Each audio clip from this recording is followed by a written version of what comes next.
Today we're going to take a look at multiplying fractions, whole numbers, and mixed numbers. And I want to begin with this little equation that really is the basis for everything we're going to do when we multiply and divide fractions, whole numbers, and mixed numbers. And it is that numerator over denominator times numerator over denominator is going to equal our product or quotient, which would essentially be our product. In any scenario, and as you can see, you're really just multiplying from left to right. You'll multiply your numerators and then multiply your denominators. And the reason I really want to start out here is just to show you that this is really the basis of everything we do, is to get to this particular format right here. Is when we get and we find ourselves in this spot right here, then it's time to do the math. So we want to get all numbers to that point. So today, first, I'm going to go over a fraction times the whole number. So I want to back out a little bit, and then we'll come and step to the left side, and we'll take a look at a couple of different problems. So let's take a look at, and if we say, well, what is 2/3 times 9?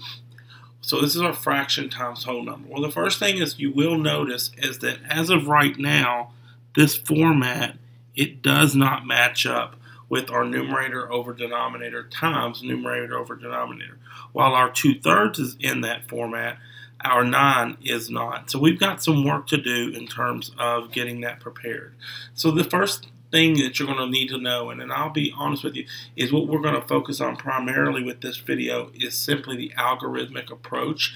You'll need to check out the visual model or illustrating the multiplication to really see conceptually what's going on. But one thing we can cue back into is that what we know is numerator over denominator is equal to numerator divided by denominator. So this here comes back into play when we're thinking about 9. How can I take a whole number and convert it into a fraction? Well, I know, and I'll step aside just with 9. 9 divided by 1 would equal 9. Therefore, I can say that 9 is equal to 9 over 1. So what I've essentially done is I can step down and take my, I'm just dropping this down, bring my sign down, and I'm going to put my whole number over 1. This here is kind of the why. Why can I just put this over 1? And this is the mathematical reasoning for that. But then essentially the strategy, or the, I don't like to use the word trick, but the trick of converting a whole number into a fraction is simply put it over 1. One of the bigger misconceptions is going to be that, well, we can just take that 9 and put it over 9. So I can go, well, 9 over 9. But when you put that, when we use our numerator over denominator equals numerator divided by denominator, that would be 9 divided by 9, which would equal 1, which is not true. So we want to be careful there that we don't put it over itself, because then that would change the value of the number. So the only way to maintain the value of the number is to simply put it over 1. But again, over in yellow, you can see the conceptual why do we do it that way. Once we get to that point, and just to free up some space, I'm going to let me erase just a little of this. Then I'm going to come and say, well, this is basically 2 times 9 over 3 times 1. And then simply do the math. 18 over 3. That's an improper fraction. Then I would ask myself, how many groups of 3 could I get out of 18? Or what is 18 divided by 3?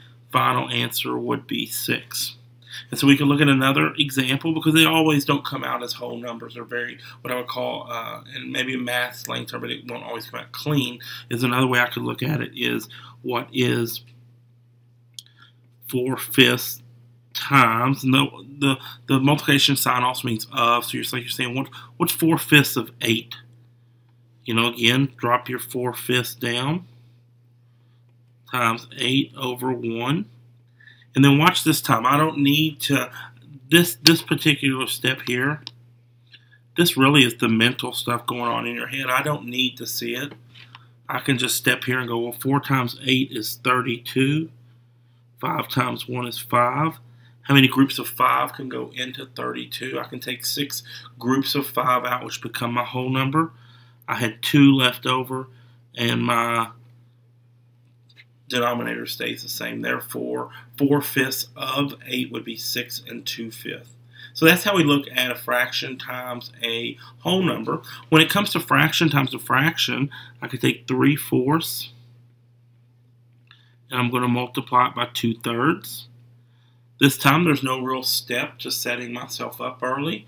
I'll zoom in here a little bit and we'll go look at this guy. So there's not as much of a step. It's ready to go. I mean, I'm already in that numerator over denominator times numerator over denominator. So I simply multiply. 3 times 2 is 6. 4 times 3 is 12. One of the bigger challenges here, along with knowing your basic facts, is very important that you know how to simplify. So I asked myself what number could be divided by both the top and bottom. And with simplifying, it's very important that whatever we do to our numerator, we do to the denominator. So I am going to say, well, I can see where 6 could go into both 6 and 12. So my divisor is 6. I'm dividing the top by 6 and the bottom by 6.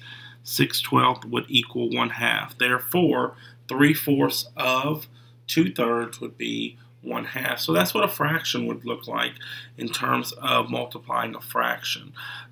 Let's take a look at what happens when the mixed number comes into play.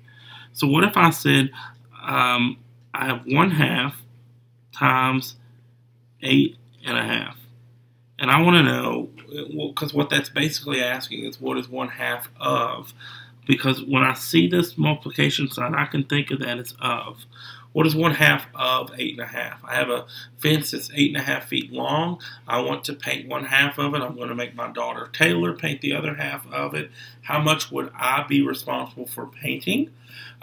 So clearly I'm not in my n over d times n over d right now. While my 1/2 is, my mixed number 8.5 is not. So what I would want to do is convert that to a mixed, or from a mixed number to an improper fraction.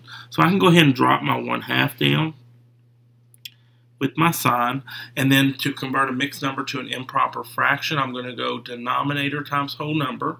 So I'm looking at going 2 times 8, and then I'm going to do that first, and then I'm going to add the numerator. So 2 times 8 is 16, plus 1 is 17.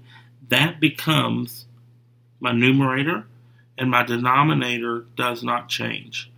So there are 17 halves total. So now I am in n over d times n over d, and I'm at this point ready to just multiply from left to right. 1 times 17 is 17. 2 times 2 is 4. This is an improper. I want to take it to a mixed number, so I ask myself how many groups of 4 can I get out of 17, or what is 17 divided by 4, using the remainder as a fraction. So I could get 4 groups of 4 out of 17, which becomes my whole number. Then I have 1 left over, which remains over 4. So back to the original scenario, if my daughter and I were painting a fence that were 8.5 feet long, and I were going to paint half of it, I would paint 4 1/4 of the fence, while she would also paint 4 1/4 of the fence. So this is a look at multiplying fractions, whole numbers, and mixed numbers. The ultimate goal when we work with these is to get to this point right here. This is the golden nugget right there, is to get to n over d times n over d. At that point, you can get to your product, which will be your answer. A couple things that are very, very important. You need to have your basic facts, and you need to know how to simplify. These two will serve you well in multiplying fractions. So I hope this video helps. At this point, move on and work on some practice problems, which can be found on our Converge page. If you're just stumbled across this, a great place for practice problems are Common Core sheets, which is a great place that are aligned with the standards to check out. So thanks for watching. I'll talk to you soon.